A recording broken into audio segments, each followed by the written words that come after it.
Welcome back to Opposites Attract podcast. This is Sonja Ramirez, your girl, and I'm sitting next to Miguel Ramirez and Bill Soroka. Bill Soroka.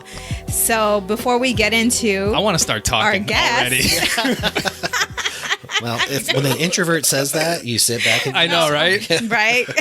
That means he's thought about this.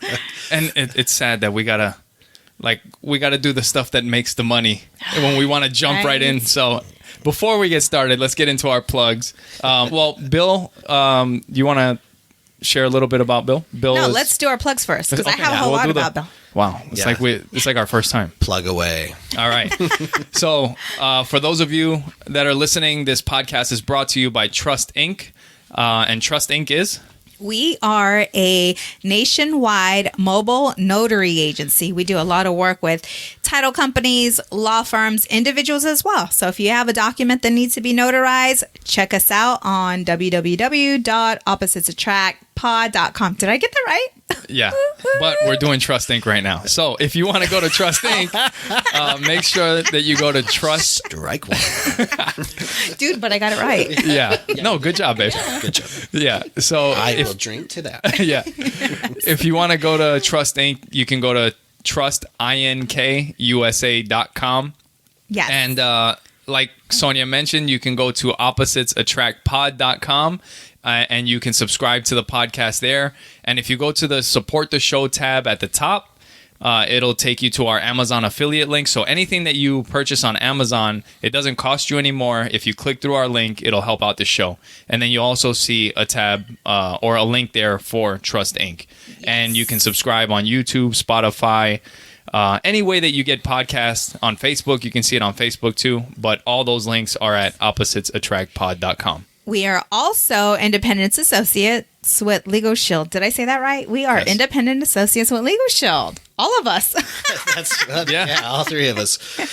Can I also just say that I'm so proud of you for the way that you have grown Trust Inc. since, it's only been a year and 3 months since you started this thing. So congratulations. That's Thank awesome. you. Thank you. Yeah. Because you had something, to do with that. A lot. Yes. My mentor, my friend, my drinking friend. A lot of good conversation. Yeah, tons. Yeah. You've done a lot of great things with this. Yes. This is awesome. Whole lot of fun. But and what LegalShield it basically gives you access to attorneys at the palm of your hand. We're 30 minutes into this podcast. We're still getting the plugs out. Got a lot of good plugs. Right? So yes, trustinkusa.com, oppositesattractpod.com. Go check it out. Let's get this thing started. So I am so honored and thrilled and excited to have this gentleman on our podcast. He is a serial entrepreneur. And when I mean serial, I mean 26. Yeah. 26? We're up to 28. What? The last two have That's worked. awesome. The 21st, 26. So the last two have worked. Nice. Yeah. So he's going to share his story on that. He is the founder of NotaryCoach.com and Sign and Thrive Notary Training Course and Community. And a new author. Is this your first book? This is the first book I've ever written. Yes. New author. Awesome. Yeah. Yes. And let me tell you, those of you that are looking to become a notary or a signing agent, or maybe looking to take your business to the next level, this book is gold. I tell people it's the Bible for notary. Yeah. Oh, boy. Because it helped me. Big shoes to fill. It helped me to understand, to gain the knowledge and the education and all that other good stuff that comes with being a notary. And not only that, a successful notary. So thank you. Thank you. Well, thank you for that. That was quite I don't know how to say it, but that was an emotional. I'm still in it because we just launched this thing. Yeah, November 7th. A few days ago. Yes. Yeah. So it's an emotional, vulnerable experience. But thank you for the kind words, and I'm so glad that it's resonating with so many people. Yes. So today is not going to be Just a little bit. It's going to be a opposites attract. I don't even know how to name this. Oprah or Sonia Ramirez and Miguel Ramirez. With Oprah on the Super top. Soul. Super Soul Sunday. It Yeah, is, what's right? up? Yeah. Okay. It is. Right. So Sorry, Oprah. I was sharing, We're taking over today. right? This is I our was Sunday sharing now. with Bill that I want to hear your story. I want to hear your success, your challenges, your obstacles, what you've been able to overcome, and who you are. Like, who made you to be the Bill Soroka that you are today? Because so many people see all the success, but they don't know the background of you. They don't know where you come from, where you came from, what you had to go through and grow through to become the man that you are today. So I want to dive deep into that. And I want you to be as vulnerable and as truthful. Is and this chair over here for my therapist? 'Cause I think she's we're gonna right need here. it. She's right here, my friend. yeah. And here She's she right comes. here. She's right here. I'm connecting The right Latina here. Oprah right here. I'm connecting right here, buddy, right, right all here. right. Good, We're going to good. keep it right here, okay? Let's So- do it. Bill, so where are you from? Are you originally from Arizona? I am a native of Arizona. Nice. Yeah. You don't find that very often. I hear we're quite rare, and then you Google it, and there's like 3 million Well, of us a year. So there's it's two of no you big deal. Oh, in one room. So. All right, you got to watch the That's awesome. YouTube video because this is going to be interesting. Or Facebook. there's a lot of emotion happening here. Yeah. Yes, Yeah. yes. Okay, so wow, I didn't know that. Yeah. You're Arizona native too. Yeah. So born and raised, my grandparents came over from, or my grandfather came over from Ukraine, Poland area. So Nice. my dad's first generation, and then I'm second generation. Cool. Very cool. Yeah. How did you get into business? Like did you start out working a job and Well, the whole employee thing, or right. what's up? Well, I wanted to take it a little further back. I want him. Before I was All born. right. Yes. How did that I want to happen? know how for this? that happened. So, Paint a picture for us. I'm going to need my hands for this. All right. I'm going to put my cocktail down. Put you know, the what but- down? you know, Oh, yeah, I need that to draw that picture. okay, come on, introverts, focus. Oh, yeah. I'm All the right. extrovert. You guys are the introverts. Oh, yeah, no more talking again. Okay. So, I mean, did you come from an entrepreneur home? Were you, how was it growing up? What was your childhood like? Tell us a little bit about little Bill Soroka. Little Bill Soroka. So I think on some level I was born entrepreneurial because I always had dreams of being a business person. But I also had dreams of being a bus driver. I also had dreams of being a law enforcement officer. Yeah. An archaeologist. I mean, I loved going out and finding things and treasure hunting and all of that. So it's hard for me to identify where the business component came in because my mom was a stay-at-home mom for most of my childhood. My dad, he dabbled in a lot of things until he found, I don't know if he would even call it his calling, but he found something that he could stick with, and that was being a state park ranger. And that Nice. led to a really cool childhood. We got to live in some of the most beautiful places of Arizona, Slide Rock, Tano Natural Bridge, Buckskin Mountain State Park. All of those we got Really? to live in without the public around a lot because the state had just bought the land. So we got to explore and all of that. And it's really cool childhood, but it's different because we moved a lot too. So I don't have those childhood bonds from being really young. So, but my grandmother on my mom's side, she was the entrepreneur. She was the one that always seemed to have a business going, and her brothers always seemed to be dabbling in one thing or another. So maybe I got a little dose of it that way. But I remember being so young and having, I loved business papers. I had no idea what I was doing, but I would go through dumpsters. Anytime anybody was going out of business, I just wanted their paperwork and their letterhead and everything. And I just carry that around. Really? An office supply store was like a Toys R Us for me. I What? loved Like you wanted a desk that was decked out. that is exactly what I asked for when I was in 5th grade. And I remember I got the coolest desk, and my parents gave it to me in the coolest way.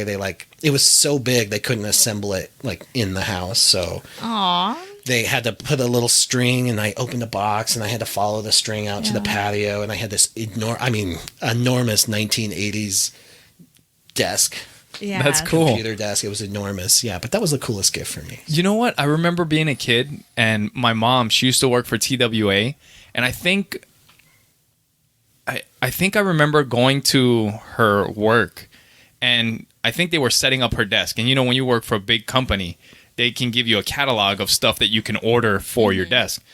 And I remember just seeing all the stuff. I was like, this is so cool. You get to order like the pencil holders and the inbox and the outbox. And I was like looking through all the stuff, That is like a porn magazine. I love that. I'm so sorry to hear that. Yeah.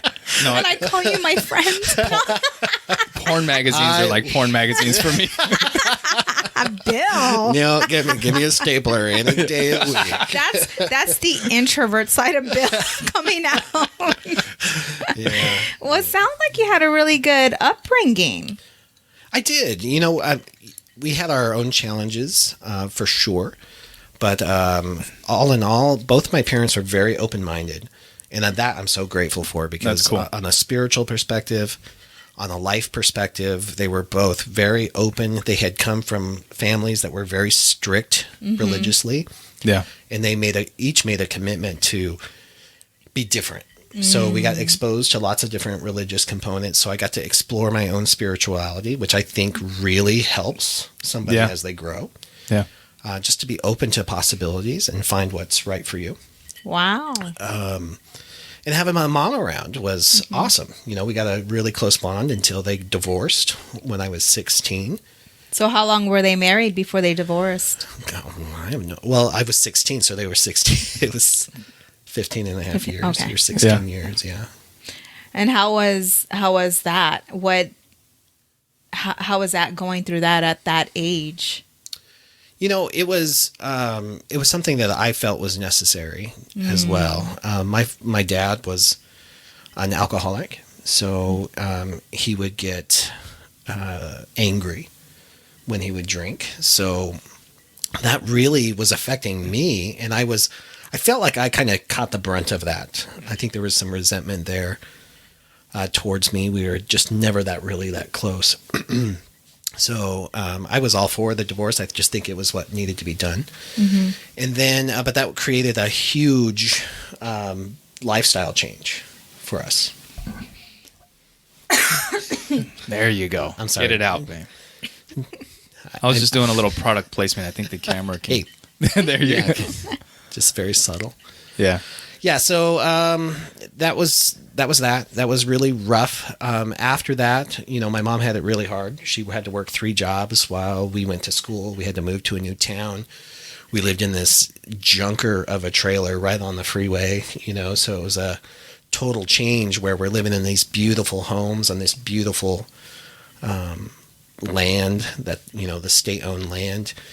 And then to go like through a that shock. change. Yeah, big shock. Yeah. And my personality, though, is not the type that feels really deeply and then, just sits with it. I don't know if you're familiar with the Enneagram, but I'm a number 7. So we just kind of flit and bounce to one thing to the next and try not to feel too deeply. So I don't Kind of think go with the flow.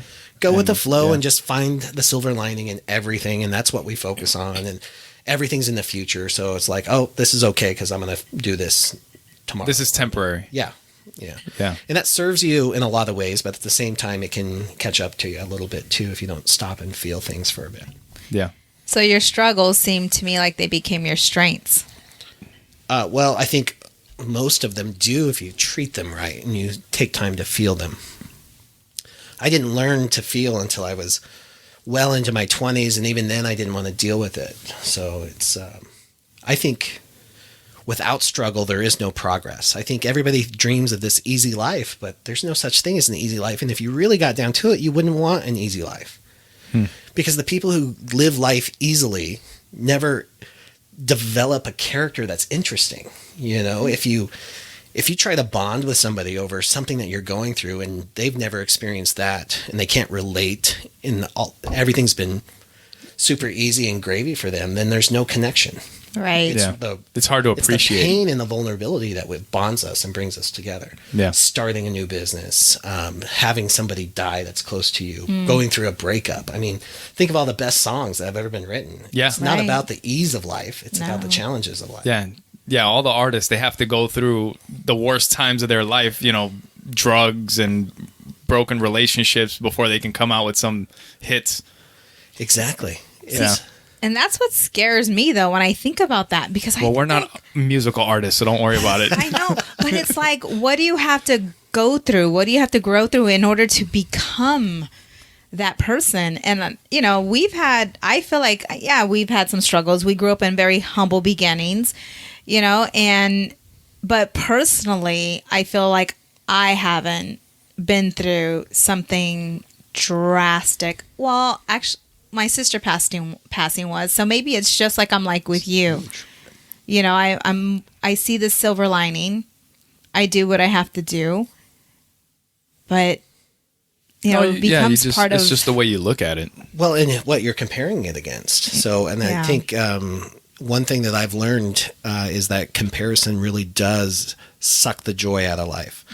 So if we look at other people's pain and trauma and we compare ours to theirs, there you go, then we're not going to get anywhere. It's not about their pain. And a lot of times you'll find people who do that. Well, you don't understand because you haven't been through this, and that's part of their journey. But more often than not, we're over here thinking, what right do I have to feel bad because my life's not as bad as theirs, or they went through that. And that's not fair either, because our pain is our own perspective. It's what we're going through. And you said it, you nailed it. One of the things that the tenets of my existence is becoming who you need to be to get through things. And when you are struggling and you're going through stuff, even writing a book, I mean, this was crazy. The demons that I met along the way, but coming through the other end, it's who I become on the other side that makes that all worthwhile. Yeah. Who you become. Now, so people talk about time being the, I can't even remember the quote on it. Time forgets everything or forgives everything or whatever it is. And it's not time. No. It is what you do with that time. Because there are some people who will go through the same experience.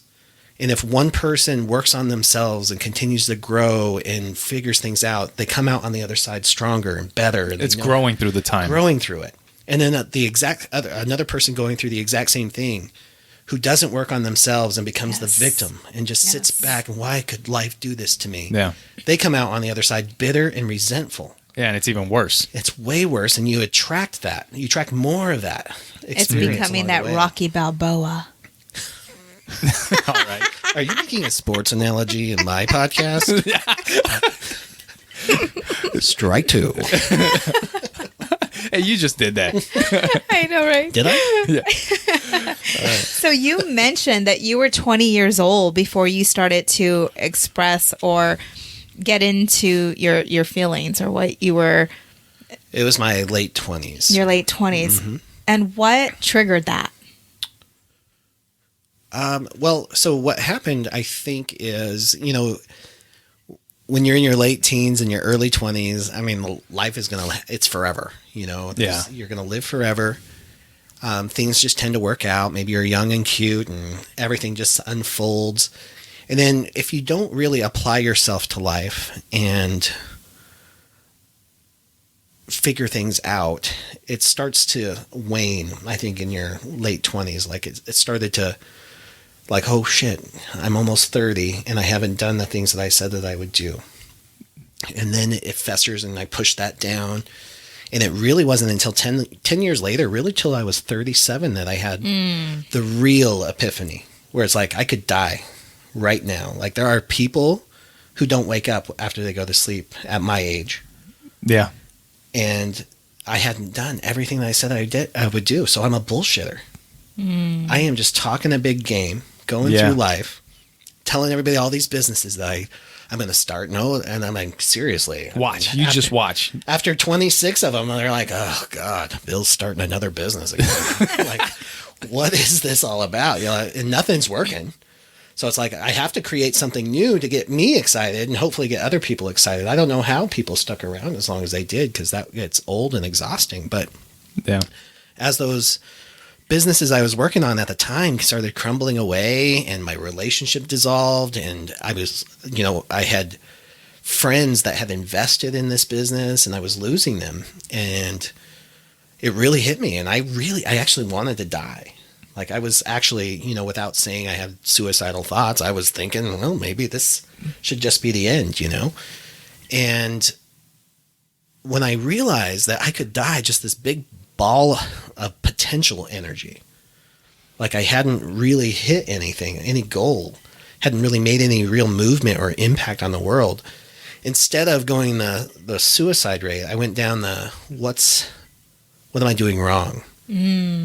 How can I change my behavior to get the results I want? So I call it my results inventory.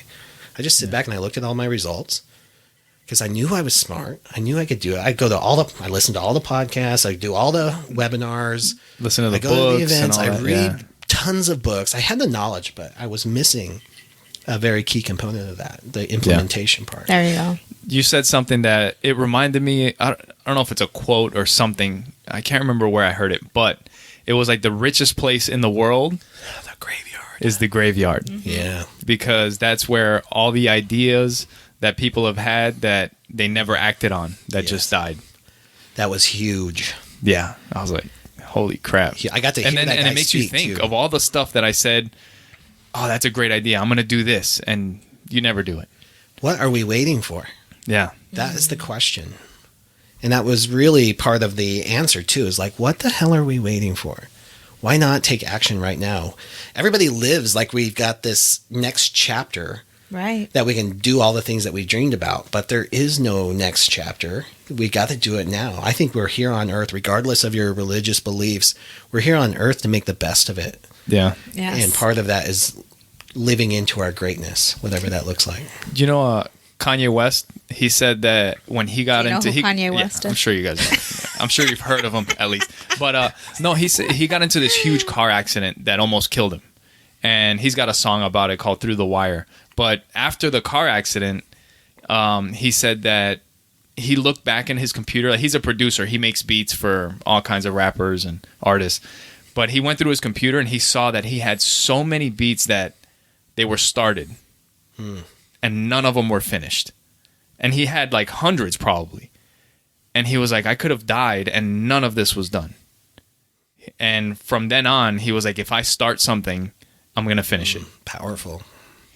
There's a disconnect. And I feel that that disconnect is why people are on they're on that hamster wheel, because they're not.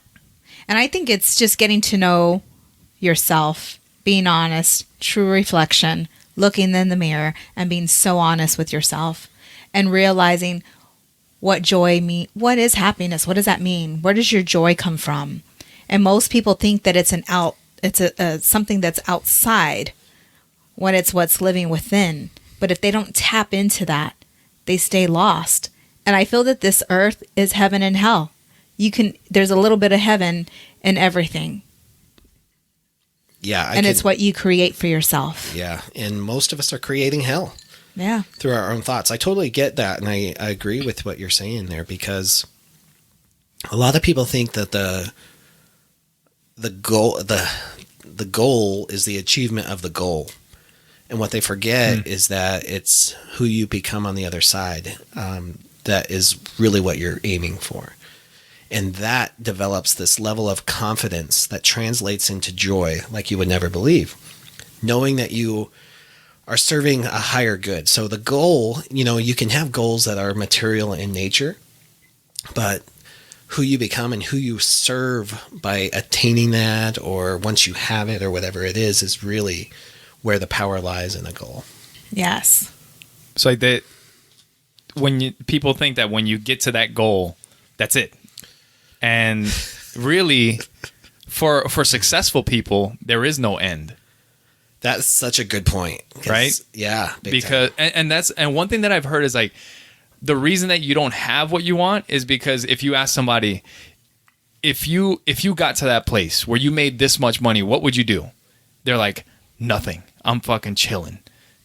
And that's why you don't have that. Exactly. There's no chilling. Yeah. On the road. I think I forgot what I was going to say. But it's the peanut butter whiskey. You know what? Which is delicious, by the way. But seriously, there's I think other people are very quick to define other people as successful or not. Yeah. But when you really get down to people and you get to people, just ask somebody that you think is successful if they think they're successful. I bet the answer would be different. Yeah. You are so right about that. So let me ask you, what is your definition of success? So I guess my definition of success would be to realize the vision that I have for my life. And that's, very a deep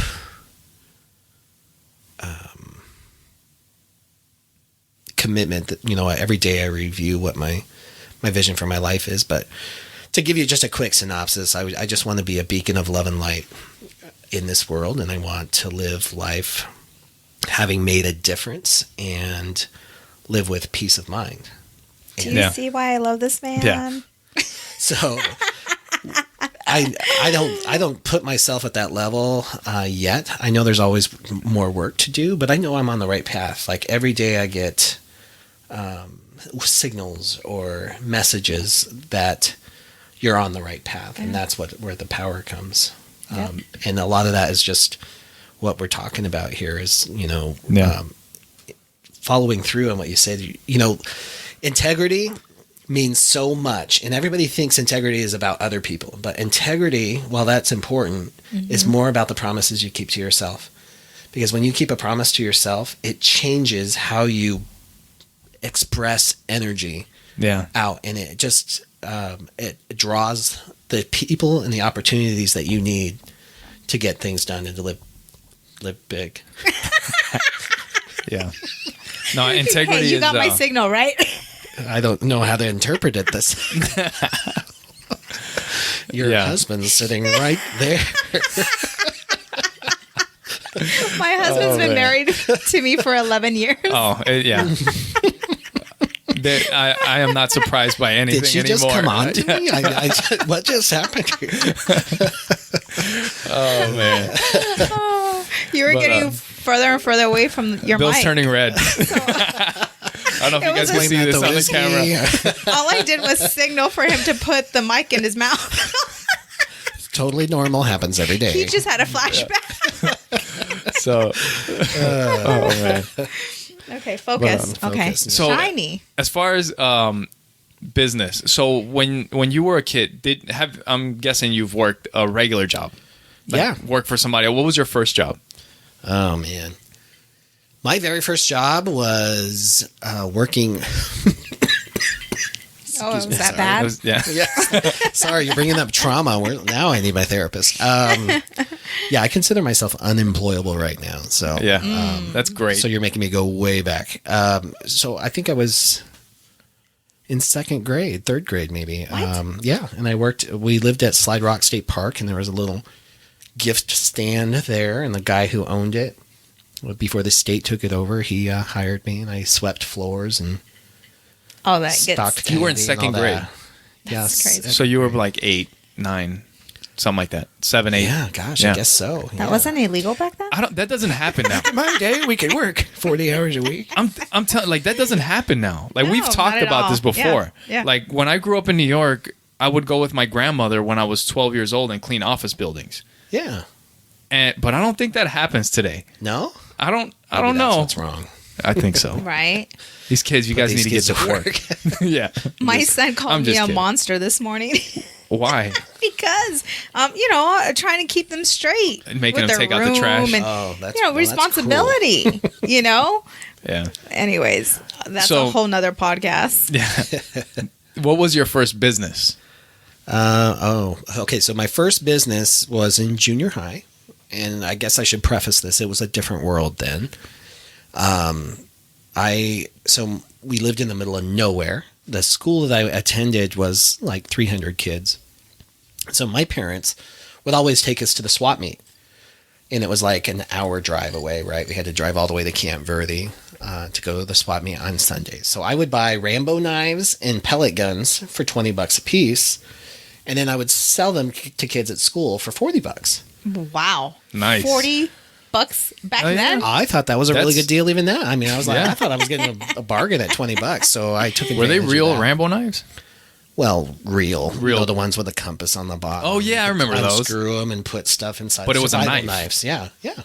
And you were Full on selling those Holy at shit, school. you're selling those at school? Try to do that So, today. that's why I prefaced it. It's Yes. a different world then, and it was a very rural. And it's Camp Verde, so that's It was worse than Camp Verde. It was a very small town. I'm protecting the community. you're like, hey, would you like a Rambo knife? They're like, I already have a Rambo knife.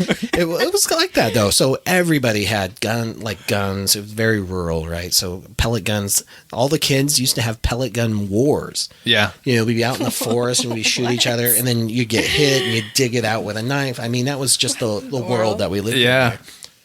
Try So, to do that today. I would be in prison had I been born just 15 years later, I'm sure. of it. no. So that was my first business. It didn't last very long. Obviously, I just after junior high, I went into sports in high school and stuff, so I got too busy. And that was, how old were you then? It was junior high. So Junior high, what was okay. that, 12, So- 13.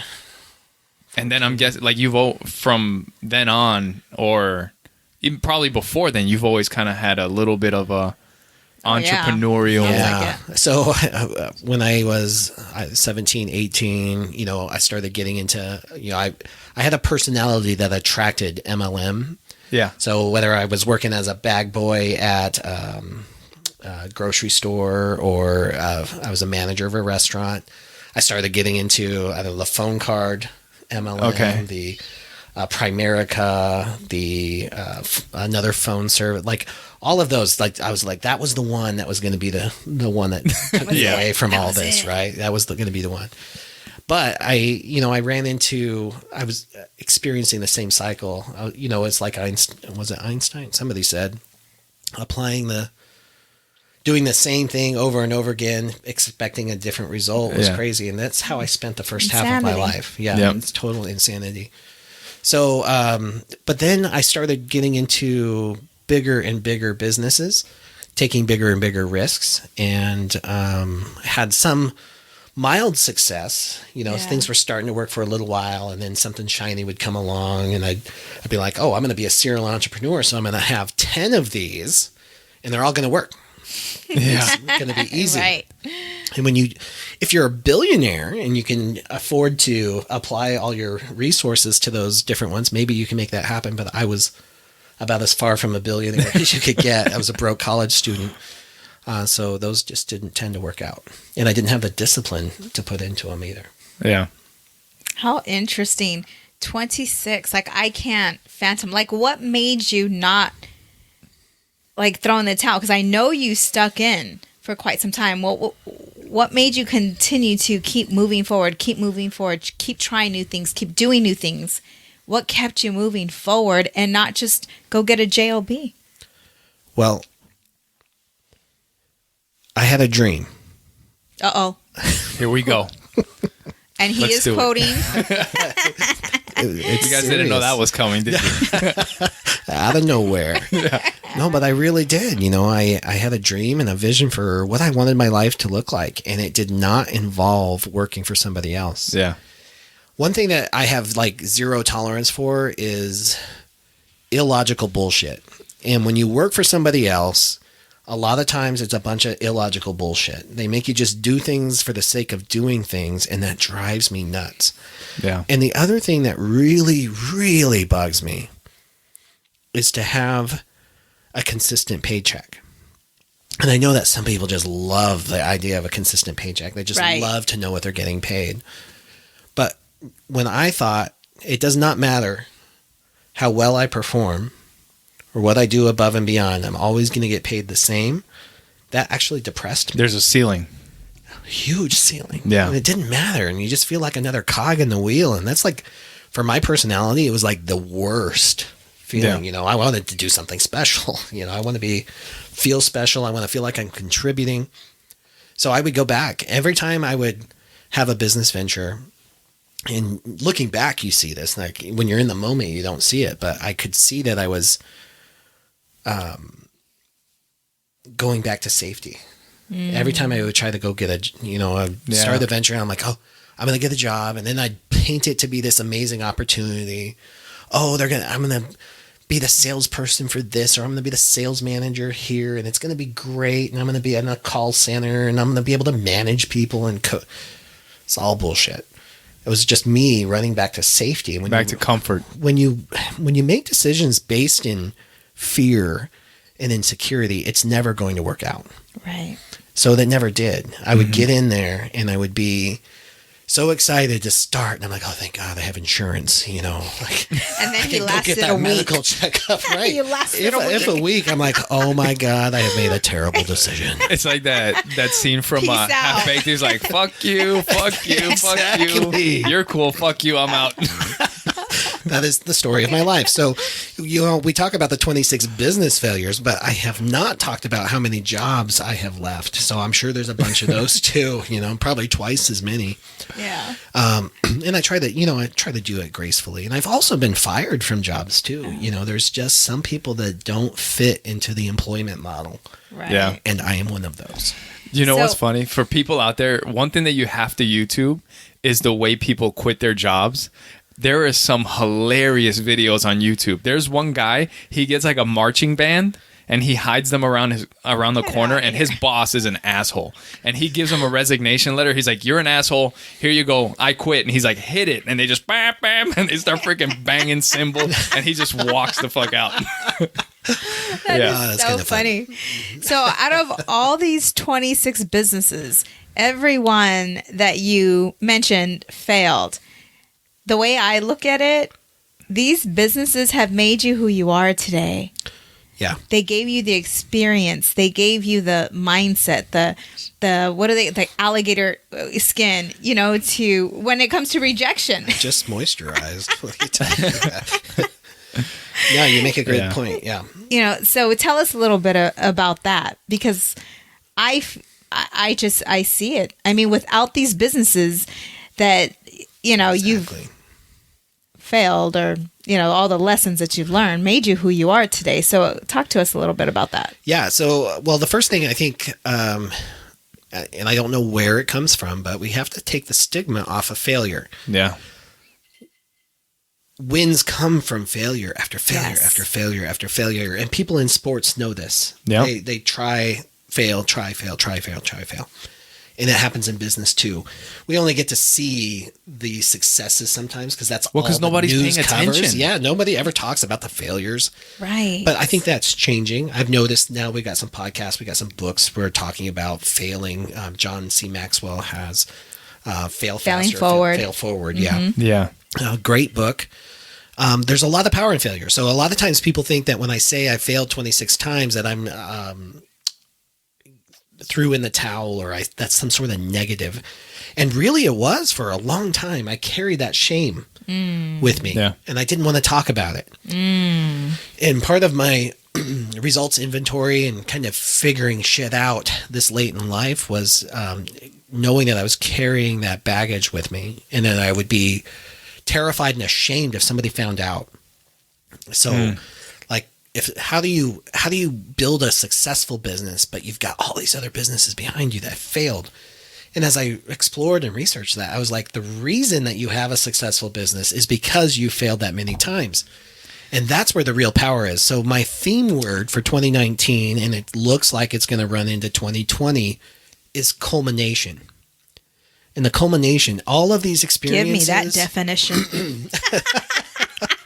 all of the experiences and the knowledge and the wisdom and Yes. the pain, the agony of defeat. You know, it's a quote from Theodore Roosevelt that just really resonates with me, is that part of the living life is experiencing the thrill of victory and the agony of defeat.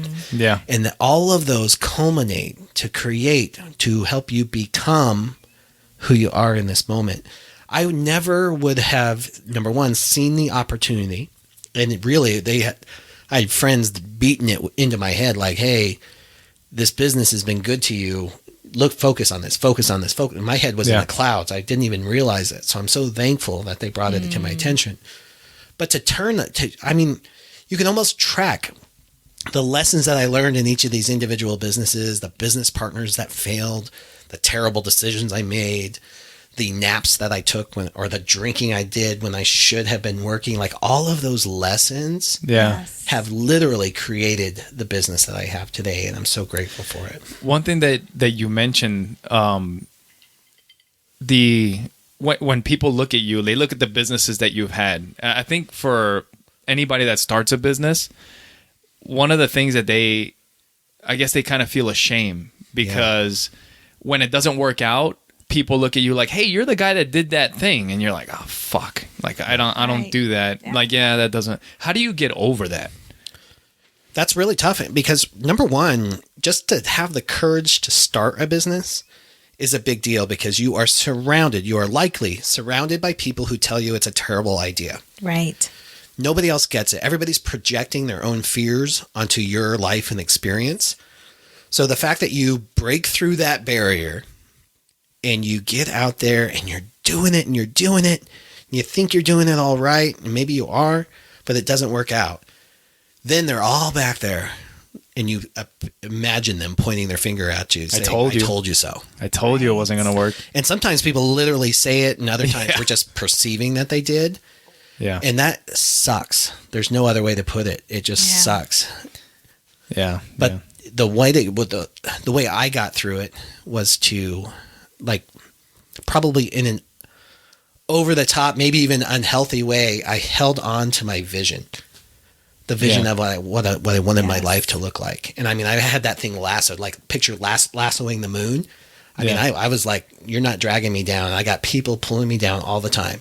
I had so many people tell me, this is foolish. Yeah. You've tried. You failed. Go get a job. You know what? I wasn't planning on doing this, but if I can for a second, there's a song that I wrote and there was a verse that kind of talks about this. And if I can, I'll just do it. Do you need a guitar? Yeah. No. It's a rap song. All bebop. But let's start. Go for it. No. So, but it goes. Try and pick up a couple things that I'm putting down. If you get the message, you can turn your whole life around. Think of the advice that you'd give a little kid.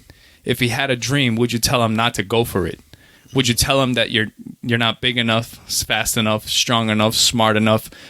Better go get in line with the rest of us. I don't think you're good at this. I don't think you have it.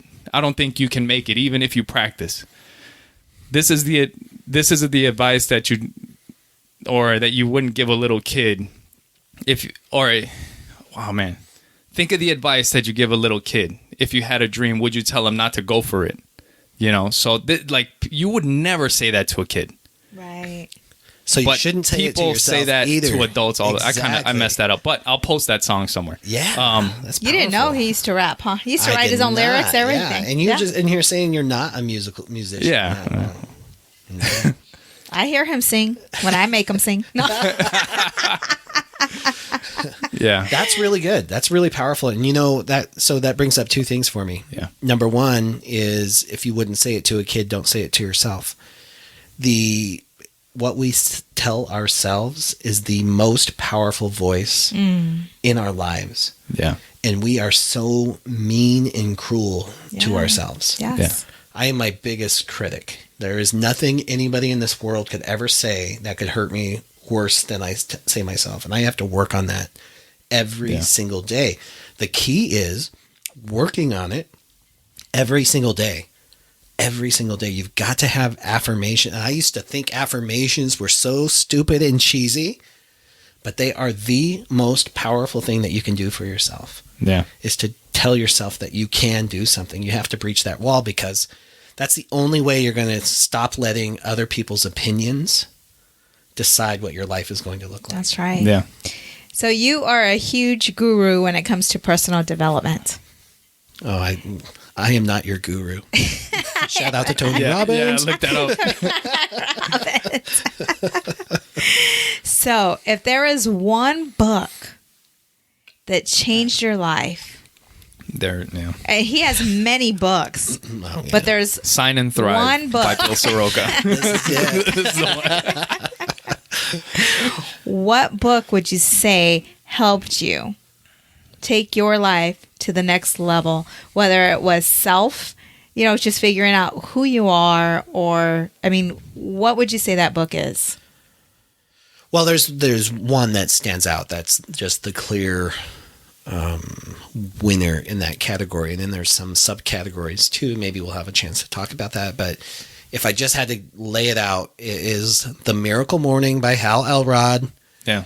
Because that book taught me the power of habits and routine and the power of the morning. And I was not a morning person when I first started reading that book.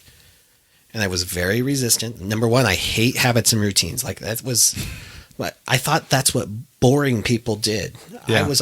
I never wanted to miss the party. So I was always the last one to leave, never the first one to arrive. But I was, I just wanted to try all these different things. So I was up till 2 or 3 in the morning. I had businesses that kept me up. I resisted it so much. People who said, I got to leave because I'm going to go jogging in the morning because I'm training for this marathon. I thought that was ridiculous. And then when I had my epiphany, I realized that habits and routine are everything. And the people who had put habits and routine into their life are the ones that live the joyful lives because they're making a difference. They're moving the needle on their dreams slightly every single day. So slightly. Slightly every single day, but more so than 90, probably 90. There's a reason 1% exists. It's like compounded interest. Yeah. Which is like you don't notice it at first, and just little by little you start separating yourself from everybody else. That is so true. That is so true. Do you feel that timing had to do with that? Because the book came to you at the perfect time. I don't know. Like if you would have read this book early on, would have... Oh, Miracle Morning, you mean? Yes. Would have it made the same effect if you would have read it early on? But it was the timing of you picking up the book, reading it, and you needing to hear that at that time. Because the one thing, personal development is personal. And that's what I want you all to know. Just because this book made a huge difference in his life doesn't mean that when you pick up the book, it's going to have the same effect on your life. It was his timing. It's what he needed at the time. It's what he needed to hear at that very moment. So timing is literally everything. And it's synchronicity. That came into my life at the perfect time because I was at what I defined as my rock bottom. I needed a way and I was open to a way. And it didn't start with a Miracle Morning. It's not like it just fell out of a bookshelf or something. I had to start digging in. I researched BJ Fogg and his tiny habits, and that led me on this other path. I ran into Brendan Burchard, Brene Brown, which changed my life on the relationship side, going through that tough stuff. And then I find in that year that I read that book was the year that it came out, and it was not famous. Miracle Morning was not famous at that point. Yeah. It was just a self-published book. You never know what you're going to get when you get those. Yeah. But it was a life changer. It was a game changer. It changed everything. Yeah. And I have read every version that has come out, whether it applies to me or not, for couples, for addictions, for everything, because I pick up something new every single time. And that's a book that you shared with Sonia.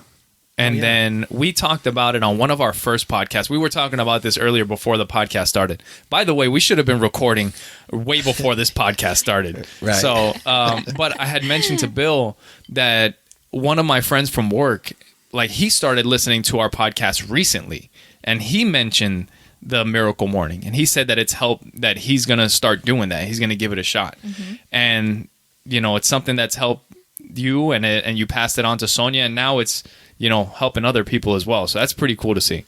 It is really cool to see. And, I incorporate it into my online course too, Sign and Thrive for the notaries. And I developed my morning mastery program around that for notaries. And I think one of my greatest joys is hearing how that system or that plan has helped change people's lives, because it transcends whatever business you're in.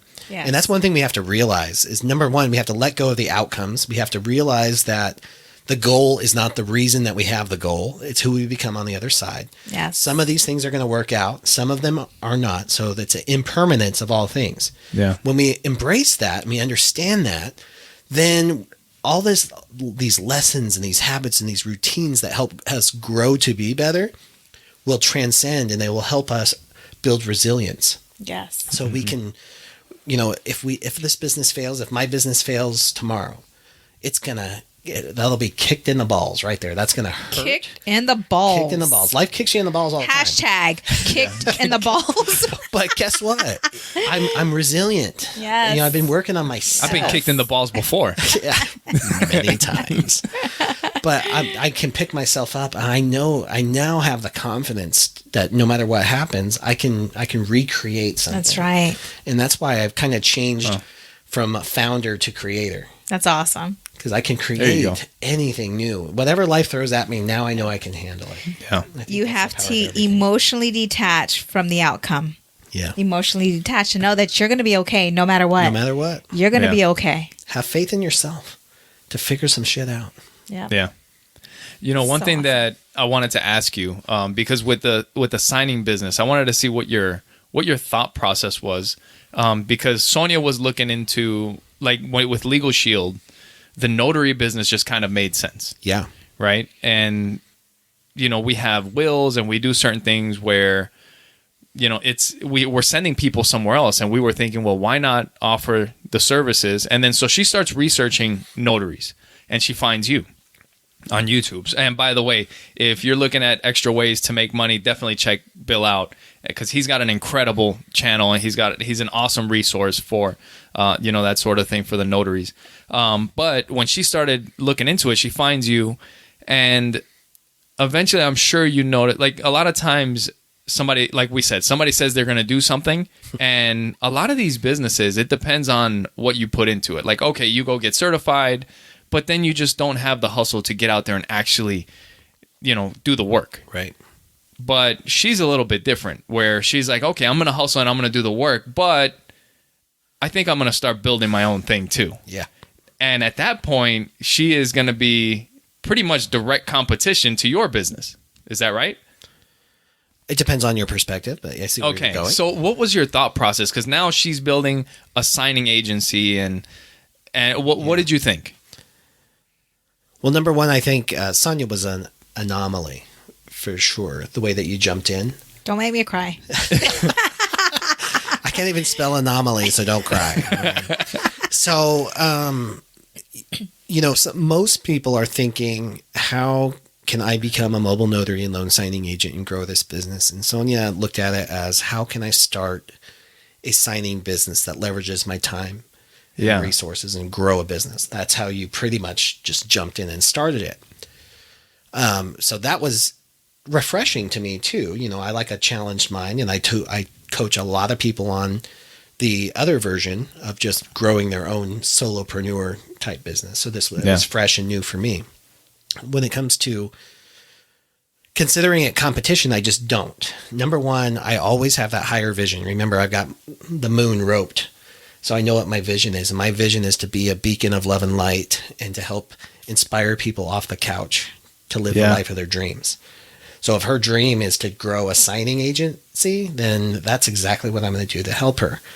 And what I've learned in life is that when you give and you support, sometimes it doesn't always, it's not like there's an immediate result. I just trust that it's going to come in the future. We're all helping each other. Sonja provides so much support already to me and my community. And I love waking up in the morning knowing that I'm not withholding something. Like every night I go to bed, and it's not like I said, well, I'm going to keep this part secret. I'm not going to tell anybody this because this is my secret. Which is bullshit, because there's no secrets. Everybody has access to this information. So I feel like I'm just what's the word I use? Which one you use? Test taking party. Yeah. Keep it clean, Miguel. Keep it clean. Well, conduit. Let me see. I'm a conduit. That's what I was looking for. That's what that is. That's what that means. It's a sign language. I'm sure you can Google it. Yeah. Yeah.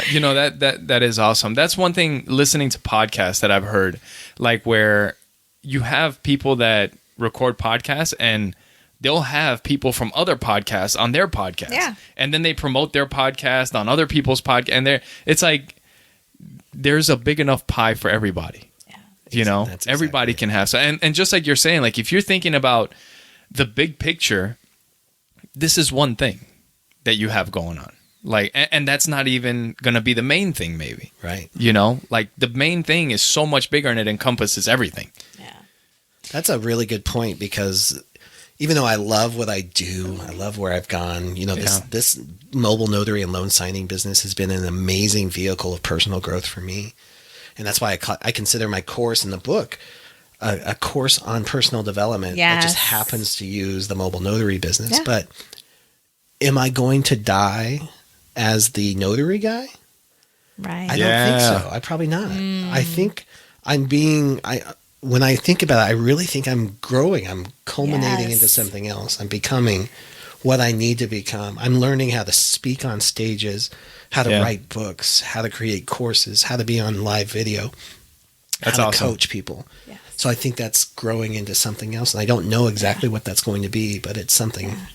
You and I are on the same level, because I feel that. And I tell him, you know, like, this is my journey and this is what I have to go through. This is what I have to grow through. These are the lessons that I need to learn in order to become the person that God made me to become.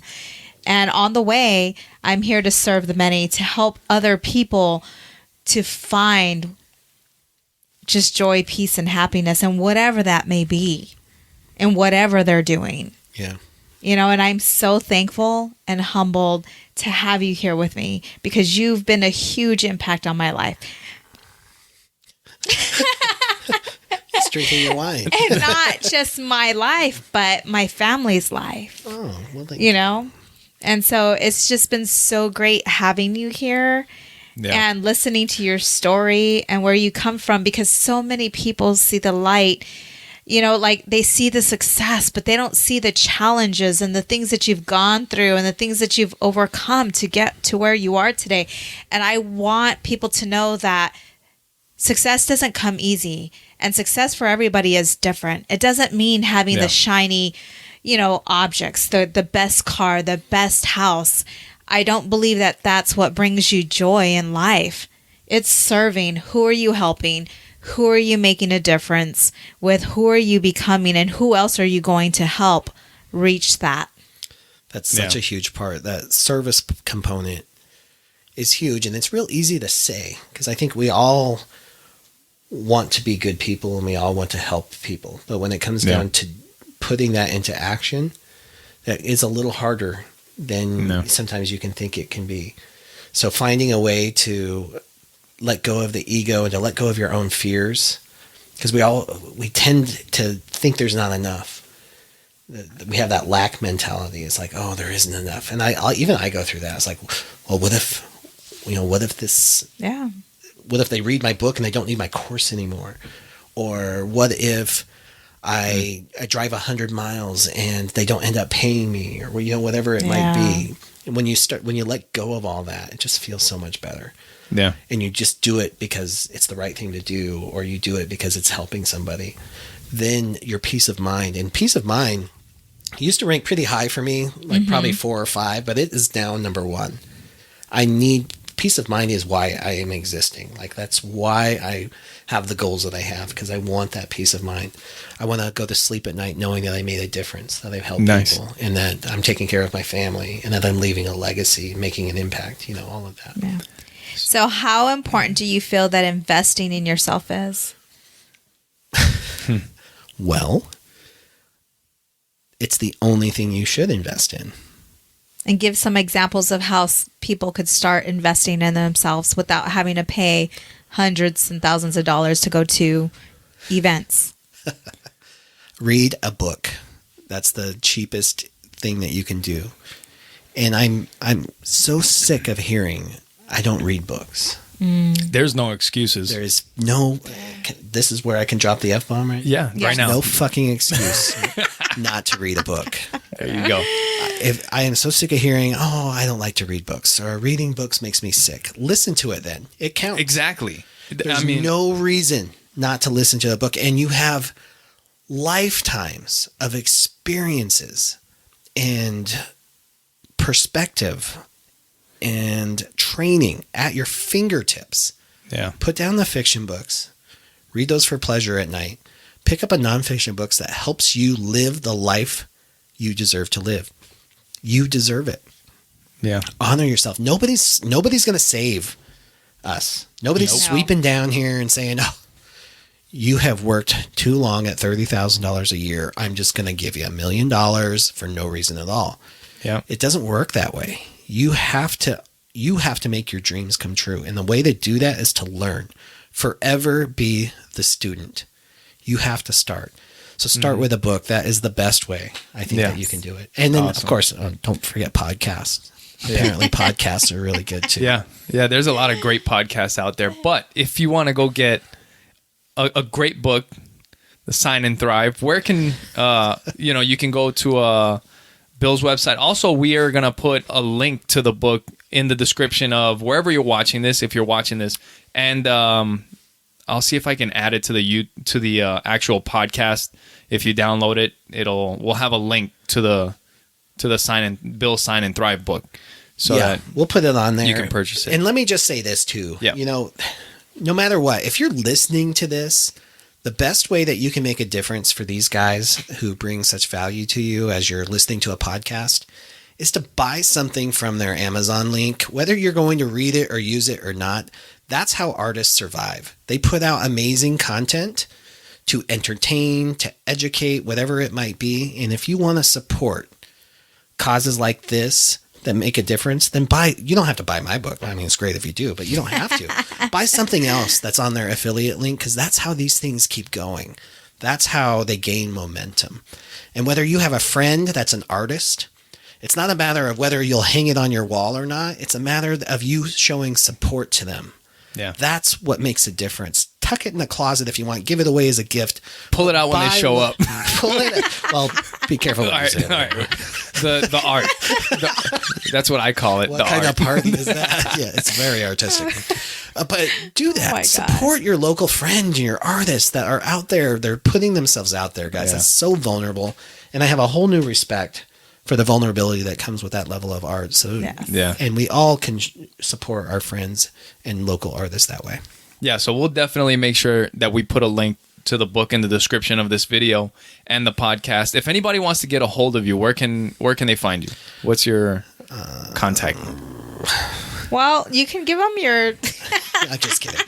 The best place to go is notarycoach.com. There is a way to get a free report if you're interested in the business. You can buy the book. You can look into the course. There's a free 7-day trial. But the coolest part is up in the upper right-hand corner, there is a place to book a call with Bill. So if you just want to shoot the shit and you want to talk about business, if you want to talk about failure, if you just want to talk about anything we've talked about here, feel free to book a call with me. And I love talking business. Yeah. Awesome. Any social media, anything like that? YouTube? I know you have a YouTube, good YouTube channel. Notary Coach on YouTube, Notary Coach on Twitter, Bill Soroka at Instagram, on Instagram. There's some other ones out there too, but nice. All right. Well, thank you so much. I know, time is the one thing that you can't get back in life, and I appreciate you taking your time on a Sunday and spending it with us. Well, thank you. It really was a pleasure, and I'm honored to be here. Thank you for this Super Soul Sunday. There we go. Yeah. And no, we've loved having you, and we definitely have to do another one. Yeah. We are not done. I'm telling you, it went by so fast. Let's go deeper. Yeah. Let's go. The podcast. That's personal. Real quick, before we get out of here, I just wanted to mention that we're recording this on a Sunday. Today is the Marine Corps' birthday. Yes. So for any Marines that are listening out there, happy birthday. My best friend is a Marine veteran.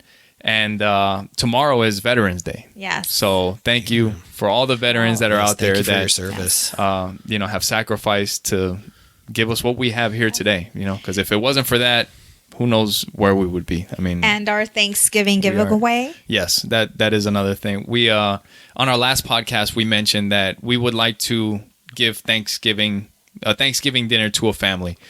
So we don't have a lot of time. So for those of you that are listening, any way that you can get a hold of us, if you have our cell phone number, send us a text on our Facebook page, our personal page, our podcast page, Instagram, Twitter. You can go to our website, oppositesattractpod.com, and send us a message. Any way that you can do it. If you have somebody that is going through a hard time, that maybe they can't afford to have a Thanksgiving. just let us know a little bit about what's going on, and we will, give them a Thanksgiving dinner that they don't have to worry about. Yes. Very cool. Yes. So So that is it. That is our time. All right. So- Well, thank you again, guys. make That's sure great. you go to oppositesattractpod.com. You can subscribe to the show. You can do the go to support the show, and you can see Trust Inc. there and the Amazon affiliate link. And make sure that you go check out Bill Soroka, and you get his new book, Sign and Thrive. Yes. Awesome, So guys. thank you so much. Love you guys. Thank you for all your support. Thank you for watching. And that is it. We will see you The next wine's week. kicking in. Next week. See you guys. Thank you. See you guys. Bye. Bye.